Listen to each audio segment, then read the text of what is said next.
नमस्कार। मैं भजन गायक रमेश माली पाली से माली न्यूज़ नेटवर्क के इस यूट्यूब चैनल पर सबसे पहले तो बहुत बधाई देना चाहूँगा, अपनी ओर से बहुत शुभकामनाएं कि हमारे समाज के कुछ युवाओं ने मिलकर के इस न्यूज़ चैनल का निर्माण किया है और इसके मार्फत हमारे माली समाज के हर छोटी बड़ी न्यूज़ आपके मार्फत पहुँचती रहेगी। तो मैं दिल से धन्यवाद देता हूँ और खूब खूब आभार और आपका अभिनंदन करता हूँ कि आपने इतना अच्छा कदम उठाया है जो समाज उत्थान के लिए बहुत ही सराहनीय कदम साबित होगा। एक हमारे युवाओं के लिए कुछ आज की प्रेरणा देगा, आप कोई संदेश देना चाहते हो तो? मैं माली न्यूज़ नेटवर्क के माध्यम से हमारे समाज के सभी युवाओं से निवेदन करूंगा कि सबसे पहली बात तो आज का जो युग है वो इंटरनेट का युग है और इंटरनेट का उपयोग हमारे युवा सबसे ज़्यादा करते हैं या बच्चे करते हैं। तो मेरे युवाओं से निवेदन है, आप इंटरनेट का यूज़ ज़रूर करें, सोशल मीडिया का यूज़ ज़रूर करें, पर कुछ समाज हित में करें, कुछ मानव हित में करें, कुछ प्राणी मात्र के लिए हित में करें या समाज उत्थान के लिए करें। उसका उपयोग इस प्रकार से भी हो सकता है कि आप समाज में कुछ बदलाव लाने के लिए उसके ऊपर कुछ सुझाव दे सकते हैं, कुछ अच्छे वीडियोज़ बना करके दे सकते हैं या अपनी बात कह सकते हैं। दूसरी बात, हमारे समाज में अभी भी मैं मानता हूँ कि कहीं ना कहीं शिक्षा की कमी है। हमारी बहन बेटियाँ बच्चियाँ इतनी नहीं पढ़ पाती हैं। गांव में सबसे बड़ी बात आज भी शिक्षा की कमी के कारण ज़्यादातर हमारे गांव जो हैं, गांव में एक प्रथा चली आ रही शुरू से, जिसको आटा साटा कह दें या अदला बदली कह दें, जिसमें अगर आपकी बहन की शादी करनी है तो आपके बहन देनी होगी बदले में, तो ही लड़की आपको मिलेगी। तो ये बहुत बहुत गलत मतलब हो रहा है, क्योंकि हम पढ़े लिखे नहीं हैं तो ये चीज़ चल रही है। दूसरी बात, आज हर घर में बच्चियां पढ़ी लिखी होंगी तो अपने पैरों पर खड़ी होंगी, लड़के पढ़े लिखे होंगे तो अपने समझदार होकर के अपने निर्णय ले सकेंगे। दूसरी बात, आटा साटा प्रथा से एक नहीं दो घर टूटते साहब। अगर मान लीजिए कि आपके घर में आपकी पत्नी के साथ या आपके घरेलू कोई ऐसे कारण हो गए, कुछ मनमुटाव, छोटी सी बात भी हो गई और आपकी बहन आपके ससुराल में आपके साला जी को दी हुई है, तो आपके घर में अगर आपकी मनमुटाव हो गई तो आपकी पत्नी अगर जाकर के बैठती हो तो आपकी बहन को भी आप बिठा दोगे। फिर किसी कारणवश अगर समाज में आपका अगर रिश्ता विच्छेद होता है या कुछ ऐसा कारण हो जाता है तो फिर आपकी बहन का भी घर टूटेगा। तो बच्चों सहित मैंने कई जगह ऐसे देखे हैं, पाली, जालोर, सिरोही, बालोतरा, बाड़मेर, सब जगह मैं जहाँ जाता हूँ मैंने समाज में देखा और मैंने समाज में इस बात को उठाया भी है। तो मेरे युवाओं से और विशेषकर से जो इस चैनल के माध्यम से आपके घर में बूढ़े बुजुर्ग हैं उनको ये बात समझाएं कि आटा साटा प्रथा कम से कम करने की कोशिश करें और ऐसी जगह रिश्ते को उलझाएं नहीं कि पूरी रिश्तेदारी टूट जाए। दूसरी बात, समाज में रहकर के समाज के कुछ बंधन हैं उनको भी माने। ये भी मैं नहीं कहता हूँ कि समाज के बंधन को तोड़ दीजिए। मेरा निवेदन इतना है, समाज के कुछ रीति रिवाज हैं उनको मानिए, समाज के बुजुर्गों की बात को भी मानिए और समाज के जो समझदार वरिष्ठ जन हैं उनको साथ में लेकर के कुछ ऐसा बदलाव कीजिए कि हमारा समाज प्रगति कर सके। हमारे समाज में जो चली आ रही कुरीतियाँ हैं, चाहे तो ये आटा साटा प्रथा ले लो, या फिर मैं एक बहुत बड़ी बात कहना चाहूँगा, मैं भी उस दौर से गुजरा हूँ कि हमारे समाज में चाहे गरीब हो चाहे अमीर हो, ये बारवा, गंगा जल, चौताला ये करने की बहुत बड़ी एक प्रथा है। मैं भजन भी गाता हूँ तो मैं भजन के मार्फत भी समझाता हूँ। मैंने एक भजन गाया है, शायद आप मेरे चैनल पर भी देख सकते हैं। उसको मैंने, माँ बाप की जीते जी सेवा कर ले तो आपको सारे माँ बाप को मिल जाता है, मरने के बाद आप करोड़ों रुपए खर्च करके समाज को दिखा दो, किसी को भी कर दो, किसी को खिला दो, आपके माँ बाप कभी भी वापस आकर के नहीं कहने वाले कि मैंने खा लिया या मेरे को मिल गया है। इसलिए मेरी बस निवेदन इतनी है अपने माली न्यूज़ नेटवर्क के माध्यम से कि समाज में जो कुछ कुरीतियाँ हैं उनको दूर करने की कोशिश करें। युवा पीढ़ी सबसे पहले आगे आएगी, क्योंकि आने वाला जो भविष्य है देश का वो युवा ही है, समाज का भविष्य है वो युवा है। तो मेरे सभी समाज के युवाओं से निवेदन है, आप ज़्यादा से ज़्यादा पढ़ें, बहन बेटियों को पढ़ाएं, आटा साटा प्रथा बंद करें, पूर्णतः बंद करें। मेरी निवेदन है, मृत्यु भोज पूर्णतः बंद करें। अगर आपको करना है, मैं काफ़ी जगह समाज में जाता हूँ, कुछ समाज में मैं गया हूँ तो मैंने देखा है उन लोगों ने पूर्णतः बंद कर दिया है। उन्होंने इतना ही किया है कि अगर आपके घर में किसी की मृत्यु हो जाती है तो आपका परिवार, आपकी बहन बेटी मिलकर के वो कर लें। जहाँ खुशी का माहौल होता है वहाँ आप खर्चा कीजिए, मना नहीं करते हम लोग, शादी में कीजिए, बाकी अनलीगल खर्चा मत कीजिए। कोरोना काल में हर एक व्यक्ति टूट गया है। अगर आपके पास पैसा है तो आपके किसी गरीब भाई की हेल्प कीजिए, समाज के किसी भाई की हेल्प कीजिए, आपकी बहन की हेल्प कीजिए। आप उससे तो आपकी बहन अगर आपसे मांग ले, आपका भाई मांग ले, आपका परिवार आपसे मांग ले, तो उसके लिए तो आपके पास पैसे होते नहीं हैं। फिर समाज में खाली दिखाने के लिए कि साहब मेरे पास में इतना है, वर्चस्व है, लाखों करोड़ों रुपए खर्च कर देते हो। साहब जब आपका परिवार दुखी रहेगा ना जब तक आपके परिवार के लोग सुखी नहीं रहेंगे तब तक समाज में या कहीं पर भी दिखाने से कोई सुखी नहीं होने वाला है। तो मेरा निवेदन इतना ही है इस चैनल के माध्यम से पूरे समाज से, समाज के युवाओं से, समाज की बहन बेटियों से, समाज के बुजुर्गों से, समाज के पंचों से और समाज के समस्त जितने भी कार्यकारिणी मेंबरान हैं, हमारे जितने भी युवा संस्था हैं, उन सब से कि आप सभी लोग सबसे पहले तो गुरुदेव हमारे लक्ष्मीदास जी महाराज अमरपुरा धाम संस्थान साल में एक बार ये नियम करें कि आप एक बार जाएंगे ही जाएंगे। हर समाज में जाते हैं, गुरु के बिना समाज अधूरा है साहब। साल में एक बार आप लक्ष्मीदास जी महाराज के धाम अमरपुरा जाइए, दर्शन कीजिए, आपसे जो बन पड़ता है भेंट कीजिए। भेंट नहीं कर सकते कोई चिंता की बात नहीं, जाकर के आप एक बार दर्शन करके आएंगे तो आपका जाना जीवन सफल हो जाएगा। दूसरी बात, हमारे समाज में सबसे बड़ा समाज उत्थान किया था महात्मा ज्योतिबा फुले और सावित्रीबाई फुले ने।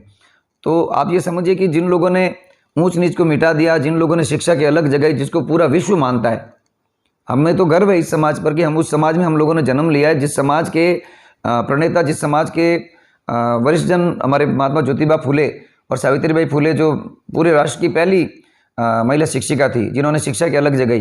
फिर हमारी बहन बेटियों को पढ़ने नहीं देते, 10वीं के बाद छोड़ दिया, ऐसा नहीं साहब। बच्चों को पढ़ाइए, उनको भी पढ़ने दीजिए, बच्चों को पढ़ाइए, उनको पढ़ने दीजिए। बच्चों को अगर आप बच्चों को वैसे डांटने, घर में संस्कार अच्छे रखेंगे तो बच्चे ऑलरेडी आपके कहने में रहेंगे, आपके संस्कार में रहेंगे। बस मेरी इतनी निवेदन है आपसे फिर एक बार माली न्यूज़ नेटवर्क के माध्यम से कि अपने बच्चों को शिक्षा दें, संस्कार दें और लक्ष्मीदास जी महाराज से जुड़े रहें, महात्मा ज्योतिबा फुले, सावित्रीबाई फुले की शिक्षाओं को पढ़ाएं। और दूसरी बात, एक बात और कहना चाहूँगा, मैं भी, मेरे घर में भी बच्चे हैं, आपके घर में भी हैं।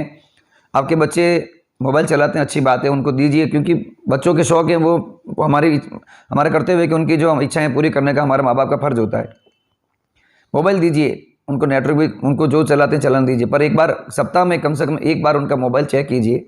एक बार मोबाइल को खोल कर देखिए, बेटा तो क्या कर रहा है, कुछ नहीं, क्या पढ़ रहा है, क्या देख रहा है। प्रेम से उससे बात कीजिए, बच्चों को समझाने की कोशिश कीजिए, ताकि आपको भी पता रहेगा कि आपका बच्चा क्या कर रहा है, क्या देख रहा है, क्या किस ओर जा रहा है, ताकि आपके घर में संस्कार भी बने रहेंगे और बच्चों से आपका जुड़ाव भी रहेगा। दूसरी बात, मोबाइल को थोड़ा सा, आज के ज़माने में मोबाइल ही सब कुछ हो गया है, तो मोबाइल को थोड़ा सा परिवार के साथ जब बैठें, खाना खाने बैठ जाएं या कुछ मेहमान वगैरह आ जाएं या कोई हमारे घर में कुछ गेस्ट हों या हम किसी के साथ बैठें परिवार में, तो एक 2-4 घंटे के लिए मोबाइल को थोड़ा अवॉइड कीजिएगा और परिवार के साथ समय दीजिए, क्योंकि आज के टाइम में हर व्यक्ति के पास सब कुछ है, सिर्फ समय नहीं है।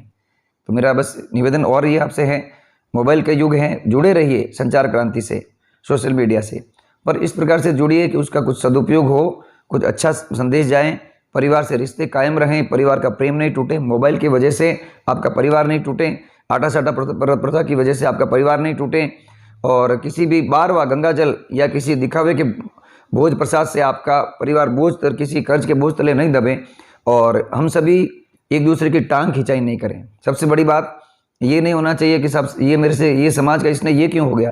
अगर किसी व्यक्ति में उसकी योग्यता है तो आप उसको सहयोग करके आगे लाइए। मैं ये विश्वास से आपको विश्वास दिलाता हूँ कि आप किसी को आगे लाएंगे ना, तो आने वाले समय में वो आपका एहसान मानेगा और कभी न कभी उसकी आत्मा इस बात की गवाही देगी कि आपने उसके लिए अच्छा किया है। तो मेरा फिर से आपसे यही निवेदन, समाज के सभी युवाओं से, समाज के साथ जुड़ें, समाज उत्थान के कार्य करें। जय लक्ष्मीदास जी, जय महात्मा ज्योतिबा फुले, जय सावित्रीबाई। एक छोटा सा सवाल है, एक आपकी पाली शहर के जिम्मेदार नागरिक हैं, अभी तक पाली में मध्यम वर्ग लोगों के लिए सारे विवाह समारोह का आयोजन नहीं हो पाया है, तो इसके लिए कोई आप भविष्य में पहल करेंगे कि समाज में जागृति लाए एक विवाह समारोह? क्यों हम जिला लेवल पर बैठे हैं, लेकिन अभी तक हमने सामूहिक विवाह का प्रोग्राम नहीं किया, लेकिन हमारे यहाँ के नागरिक तहसीलों में जाकर सामूहिक विवाह समारोह में भाग लेते हैं, तो ये कोई संदेश दे सकते हैं आप? सब संदेश तो क्या, मैं तो रिक्वेस्ट कर सकता हूँ। ये बड़ी दुख की बात भी है कि हमारे समाज में पाली में 2 माली समाज हैं, 2 भाग हैं, जिन 2 नहीं, समाज तो एक ही, पर उनके 2 शाखाएं हैं। एक माली समाज पंचायत भवन अपने गांधी मूर्ति और रामदेव रोड, और दूसरा माली समाज मिल एरिया जैतान पट्टी वाले जो हैं, तो ये 2 हैं। पर दोनों में ही मैं ये मानता हूँ कि इतने सालों से, लगभग 20, 25, 30 साल हो गए हैं समाज को बने हुए, पर कभी किसी ने इस बात पर विचार नहीं किया। इसी की वजह से ये काम हुआ नहीं। अगर कोई भी समाज का अध्यक्ष ही नहीं, मैं तो कह रहा हूँ, अगर समाज की कार्यकारिणी के 10 मेंबर बैठ करके विचार कर ले, समाज में पैसों की कोई कमी नहीं है साहब। तहसील स्तर पे हो रहे हैं तो ये समझिए कि हम तो जिला स्तर पर बैठे हैं। अगर तहसील स्तर वाले इतना बड़ा कर सकते हो तो जिला स्तर वाले कितना बड़ा कर पाएंगे। अच्छा, हमारे पास जगह की कमी भी नहीं है। हमारी रामदेव रोड के बगीचे ले लीजिए आप, उसमें भले 50 शादियाँ कराइए सामूहिक विवाह, कोई रोकने वाला नहीं है। हमारे पास जगह है, पैसे की कोई कमी नहीं, समाज में हमारे बहुत बड़े बड़े दानदाता बैठे हैं। और मैं तो बहुत खुशी इस बात की है कि इस बार हमारे समाज के जो पंचायत चुनाव हुए हैं उसमें सब समाज ने हमारे 2 अध्यक्ष चुने हैं और निर्विरोध दोनों को चुना है। मतलब कोई विरोध ही नहीं होगा तो समाज का काम होगा। बस ये मेरी खुशी की बात, ये मेरे को बहुत अच्छा लगा। मैंने अपने सोशल मीडिया अकाउंट पर भी उसको शेयर किया, काफ़ी लोगों ने उस पर प्रतिक्रियाएं दी। दूसरे समाज मतलब माली समाज के अलावा दूसरे लोगों ने इस बात को सराहा है कि साहब माली समाज पाली पंचायत ने बहुत ही सराहनीय कदम उठाया है कि जहाँ प्रेम से एक साथ में 2, क्योंकि आज के टाइम में वैसा माना गया है कि 2 इंजन वाली गाड़ी ज़्यादा पावर रखती है। अगर कहीं ना कहीं गाड़ी ऊपर चढ़ने में पीछे रख जाए तो आप घाट सेक्शन में गाड़ी चलती है ना, तो पीछे एक इंजन लगाना पड़ता है। तो अब समाज में 2 इंजन लगे आगे पीछे, और अब हमें भरोसा है, इस बात का विश्वास है कि हमारी गाड़ी तेज़ी से चलेगी विकास की ओर। और जल्द ही हमारा समाज, माली समाज, दोनों समाज मिलकर के एक बड़ा सामूहिक विवाह का आयोजन करें, जिसमें हमारे समाज की जो मध्यम वर्ग की बच्चियाँ हैं, गरीब बच्चियाँ हैं, या जरूरी नहीं गरीब है, मैं तो ये मानता हूँ समाज के अंदर आकर के करते हैं तो पैसे वाले भी करें, क्या फ़र्क पड़ता है। आप घर पे जाके कितना खर्चा कि समाज के सामने आकर के करेंगे, समाज के साथ करेंगे, उसका जो आनंद आता है ना, वो एक अलग ही बात है। तो मैं निवेदन करूँगा हमारे माली समाज से भी, इस माली न्यूज़ नेटवर्क के माध्यम से, कि जल्द से जल्द ऐसी कोई योजना बनाई जाए और ऐसा कुछ कार्य करने का कोई काम मिल करके किया जाए कि जल्दी से आने वाले टाइम में एक बहुत बड़ा सामूहिक विवाह सम्मेलन हो, समाज में कुछ योजना, समाज में चेतना लाने के लिए कुछ सम्मेलन हो। दूसरी बात, एक बहुत बड़ी बात मैं कहना चाहूँगा, महीने में एक दिन हमारे युवाओं को साथ लेकर के, समाज के जितने युवा हैं उन युवाओं को साथ लेकर के कार्यकारिणी मेंबर और समाज की एक मीटिंग रखी जाए, ताकि महीने में एक बार ये विचार विमर्श हो सके इस महीने में क्या काम हुआ है या हमें आगे क्या काम करना है। या बच्चों को, आप बड़े बुजुर्ग हैं तो आप समाज युवाओं को काम बताएं, उनको ये समझाए कि ये करना है, तो समाज और भी उन्नति करेगा और समाज और आगे जाएगा। मैं तो भजन के माध्यम से जहाँ भी जाता हूँ, सबसे पहले मैं बताना चाहूँगा, मेरी जो समाज की जागरण होती है तो मैं सबसे पहले शुरुआत ही लक्ष्मीदास जी महाराज के भजन से करता हूँ। और मैंने लक्ष्मीदास जी महाराज के जीवन चरित्र को बहुत अच्छे से गाया है। जैसे ये चैनल है हमारे समाज का माली न्यूज़ नेटवर्क, मेरा खुद का एक चैनल है RMT म्यूजिक, जिस पर मैंने समाज के काफ़ी भजन भी अपलोड किए हैं, तो उसे भी देखिएगा। और माली न्यूज़ नेटवर्क को आप सभी लोग सब्सक्राइब जरूर करें, और सब्सक्राइब करके इसके जो वीडियोज़ हैं उनको ध्यान से देखें, उसमें समाज के प्रबुद्ध लोगों ने क्या बात कही है उस बात को ग्रहण करने की कोशिश करें। और क्या आपके सुझाव हैं उस बारे में, कुछ गलत हैं तो बताएं हमें, कुछ अच्छा लगा है तो उसको भी बताएं, उसको लाइक्स में, कमेंट्स में करके बताएं। और अगर आपको कोई भी किसी प्रकार की परेशानी हो तो इस चैनल के माध्यम से आप संपर्क करके बताएं, ताकि आपकी परेशानी भी समाज के सामने रखी जाएगी, उसका सॉल्यूशन भी होगा। आपके कुछ सुझाव हैं तो वो सुझाव भी दीजिए, चैनल के माध्यम से आपके सुझाव भी समाज के सामने रहेंगे। और जहाँ जहाँ लोग देखेंगे, तो मैं तो ये मानता हूँ माली समाज के इस चैनल के माध्यम से दूसरे समाजों में भी चेतना आएगी और समाज सुधार के बहुत अच्छे कार्यक्रम हो सकेंगे। आप सभी को रमेश माली की ओर से माली न्यूज़ नेटवर्क के इस पूरे चैनल को बहुत बहुत बधाई, बहुत बहुत शुभकामनाएं। इसी प्रकार से समाज उत्थान के कार्य करते रहें। सभी समाज बंधु प्रेम से रहें, एक रहें, नेक रहें, एकता से रहें, एक दूसरे का सहयोग करें, एक दूसरे के साथ जुड़ करके रहें। कैसी भी विपदा आ जाए, सबसे पहले समाज आपका परिवार, और समाज से बढ़कर कोई परिवार नहीं है, क्योंकि व्यक्ति कहीं भी जाए समाज से बाहर नहीं जा सकता, तो समाज ही सर्वोपरि है। मैं पूरे समाज बंधुओं को प्रणाम करता हूँ। आप सभी से निवेदन, समाज से जुड़ें, समाज के साथ कंधे से कंधा मिला करके काम करें। आप सबको जय लक्ष्मीदास जी की, जय ज्योतिबा फुले, जय सावित्रीबाई फुले, जय भारत माता, जय गौ माता, जय हिंद।